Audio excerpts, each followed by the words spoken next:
Serikali ya Afghanistan imetangaza mwongozo mpya mkali unaowataka wafanyakazi wote wa sekta ya umma kutekeleza swala 5 za kila siku kwa jamaa msikitini, hatua ambayo imezua mjadala mpana kuhusu kanuni za utumishi wa umma nchini humo. Kwa mujibu wa sera hiyo, mahudhurio ya swala msikitini sasa ni hitaji la lazima kwa mfanyakazi yeyote wa serikali. Taarifa zinasema kuwa utaratibu huo unaratibiwa kwa karibu kupitia orodha maalum za mahudhurio zilizowekwa kwenye misikiti iliyoteuliwa, ambapo kila mfanyakazi anapaswa kusaini au kuhakikiwa uwepo wake mara 5 kwa siku. Serikali imeweka wazi kuwa kutozingatia agizo hilo kutasababisha hatua za kinidhamu. Ripoti zinaeleza kuwa watoro wa mara kwa mara wataanza kupewa onyo rasmi, lakini watakaokaririwa na makosa hayo watakabiliwa na makato ya mishahara.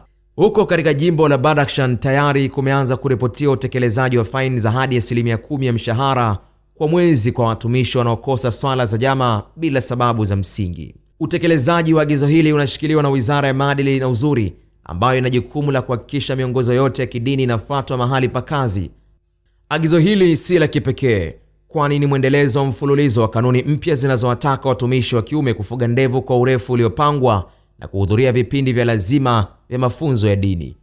Wachambuzi wa masuala ya kimataifa wanaona hatua hii kama mkakati wa serikali ya sasa ya Afghanistan kuimarisha mfumo wa utawala unaozingatia misingi ya kidini katika kila nyanja ya maisha ya kijamii na kiuchumi nchini humo. Khalid Omar, Kishki TV. Kishki TV, nuru ya dini yako.